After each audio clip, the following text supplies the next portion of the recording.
আসসালামু আলাইকুম। আজকে লাউ গাছের আপডেট দিব। আপনারা দেখতেই পাচ্ছেন লাউ গাছ মাশাআল্লাহ সুস্থ সবলভাবে আছে। লাউ গাছে যেন সুন্দর করে আস্তে আস্তে উপরের দিকে উঠতে থাকে, এ কারণে আমি দড়ি টাঙিয়ে দিয়েছি। আর খুব তাড়াতাড়ি কয়েকদিনের ভিতরেই আমি উপরে মাচা দেওয়ার ব্যবস্থা করব। কারণ শশা চাল কুমড়া গাছ অলরেডি মোটামুটি বড় হয়েছে, শশা গাছও মোটামুটি মাশাল্লাহ বড় হয়ে গেছে। তো মাচাটা খুব তাড়াতাড়ি দিব, আসলে বৃষ্টির কারণে মাচাটা দিতে পারছি না। তো লাউ গাছ মাশাল্লাহ সুস্থ সবলভাবে এখন পর্যন্ত আছে। শুধু সমস্যা একটাই, সেটা হলো পিঁপড়া। লাল পিঁপড়া লাউ গাছটার অনেক সমস্যা করতেছে। এই যে বিভিন্ন সময় দেখা যায় যে বিভিন্ন জায়গায় পিঁপড়া করতেছে। আমি পুরাডান দিয়েছি, তারপরেও পিঁপড়া রয়ে গেছে, দেখতেই পাচ্ছেন এই যে গোড়ায় পিঁপড়া। তো আমি খুব তাড়াতাড়ি পিঁপড়ার একটা স্প্রে করব লাউ গাছে, কারণ অন্যান্য গাছে আমার সেই রকম কোনো পিঁপড়া নেই, একমাত্র লাউ গাছে পিঁপড়া আছে। তো লাউ গাছে পিঁপড়া থাকলে সমস্যা। তো মাশাআল্লাহ লাউ গাছ ভালোভাবে বৃদ্ধি হচ্ছে।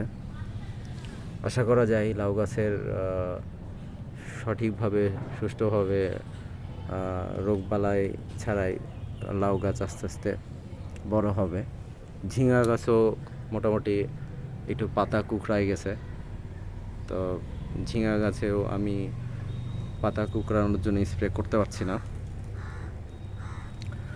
তো লাউ গাছটা মোটামুটি দেখতেই পাচ্ছেন, আমি ইস্পাহানির 4টা লাউ বীজ জার্মিনেশন করেছিলাম। তো মাশাল্লাহ 100% জার্মিনেশন মানে হয়েছে। 4টা বীজেই আমার জার্মিনেট করেছে। আর আমি 4টা বীজই বেডে দিয়ে দিয়েছি। এই জিও ব্যাগের বড় জিও ব্যাগ এটা, এখানে আমি 3টা দিয়েছি, আর এই ছোট জিও ব্যাগে 1টা দিয়েছি। তো লাউ গাছ আসলে মোটামুটি পরিচর্যা করলে খুব তাড়াতাড়ি বড় হয়। বৃষ্টির কারণে গাছগুলোকে আমার সঠিকভাবে পরিচর্যা হয় নাই, পাতা হলুদ হয়ে গেছে। এই পাতা হলুদগুলো কিছু কিছু নিচের পাতাগুলো ফেলে দিয়েছি, অনেক পাতাই নিচে ফেলে দিয়েছি। তারপরেও গাছে প্রচুর পরিমাণে ফুল আসছে। কয়দিনের ভেতরে বোঝা যাবে যে মহিলা মানে যেটা ফল আর কি, সে ফলটা আসবে কি না। কারণ পুরুষ ফুল এগুলো বোঝাই যাচ্ছে পুরুষ ফুল। তো আশা করা যায় খুব তাড়াতাড়ি আস্তে আস্তে মহিলা মানে ফল ধরবে।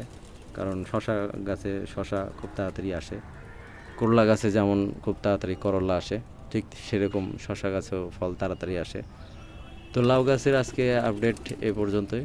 তো লাউ গাছ মাশাআল্লাহ আস্তে আস্তে বড় হয়ে যাচ্ছে। আমি আপডেট আপনাদের দিতে থাকবো আমার বাগানের। তো আজকে এ পর্যন্তই। ভালো থাকবেন, সুস্থ থাকবেন। এই যে ছোট্ট করলাগুলো।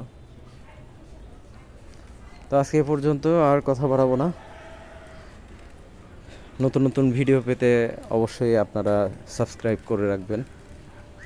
সাবস্ক্রাইব করে রাখলে আমরা ভিডিও করতে উৎসাহী হই। আপনারা অবশ্যই কমেন্ট করবেন, কোনো অ্যাডভাইস থাকলে দিবেন। ধন্যবাদ, ভালো থাকবেন। আসসালামু আলাইকুম।